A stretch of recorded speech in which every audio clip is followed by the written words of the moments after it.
وغرامة قدرها 700 درهم.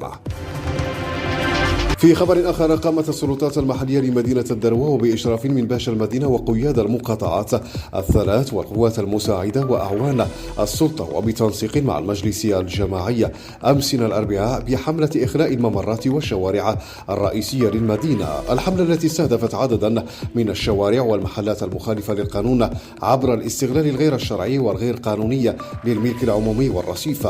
يشار إلى أن الحملة التي قادها باشا مدينة الدروة أمس ما هي إلا استمرار لحملات سابقة لمحاربة احتلال الملك العمومي والقطع مع فوضى الباعة الجائلين، وهي الحملة التي لقيت استحسان المجتمع المدني بالدروة ومعه الساكنة. رياضيا، أجرت العناصر الوطنية المغربية آخر حصة تدريبية